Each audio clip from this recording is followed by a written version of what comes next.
the worst relationship that you could ever get into is with a person who's insecure but doesn't know that they're insecure, because there's no way you're going to come out of that relationship unscathed. There's no possible way you're going to come out of that relationship unharmed. But it is possible that you're going to come out of this relationship extremely wounded, deeply hurt, feeling very drained, very frustrated, feeling used and abused. Those are the possible ways you'll come out of that relationship with an insecure person who doesn't know that they're insecure.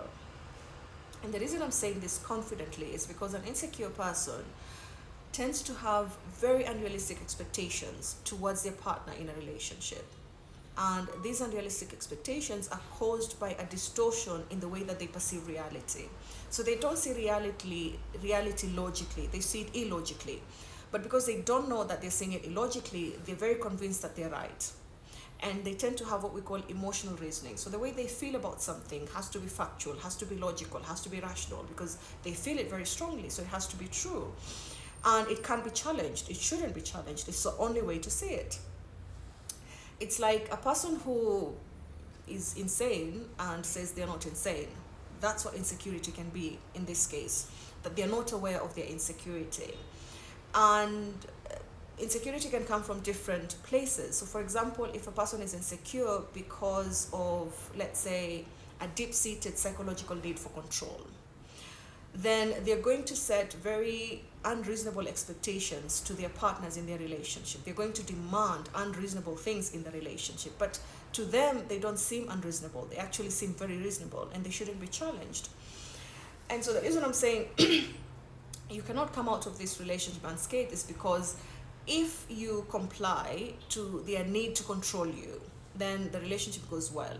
So for example, if I'm in a relationship with you and I want to control you, I want to exert my control over you, then I might ask you to do something for me that you've never done for any of your romantic partners before, for any of your exes. And I'm going to actually probe to know how you treated your exes so that you treat me differently. So if it's about, let's say, how you show love, I want to know how you showed love to them, so that now I can tell you how I want you to show love to me that is unique to me. So essentially, I'm asking you to change how you love. And I don't see it as a problem because, like I said, their view of reality, their perception of reality has been distorted, and they don't know that it has been distorted. So to them, the way they're asking for things is absolutely normal. Now, if you continue doing it, over time you'll get very drained, and that's why I use the word, it can be very draining to be in a relationship with someone who's insecure. It can be very frustrating if you're trying to get a point through to them that I've taken my exes to these restaurants, all of them, so there's no 5-star restaurant that I can take you to that I haven't taken them to, because that's how I express my love. And so you can see how unrealistic that is. But to them it isn't. And so when you try to reason with them, it gets very frustrating.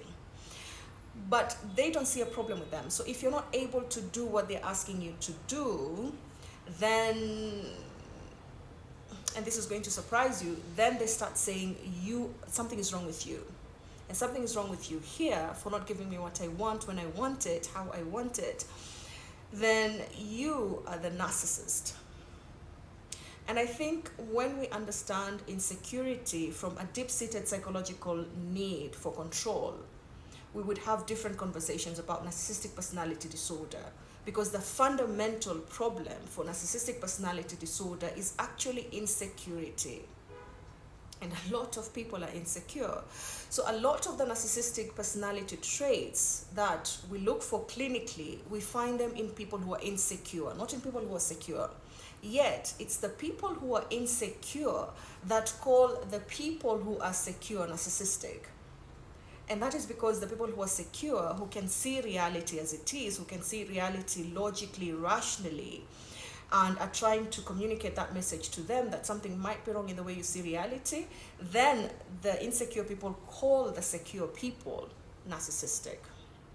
And so you can see the insecure person is a very difficult partner to be in a relationship with, because their way of thinking is very rigid and fixed, and also illogical and irrational and inaccurate, because it does not actually reflect the reality as it is. They don't see it that way.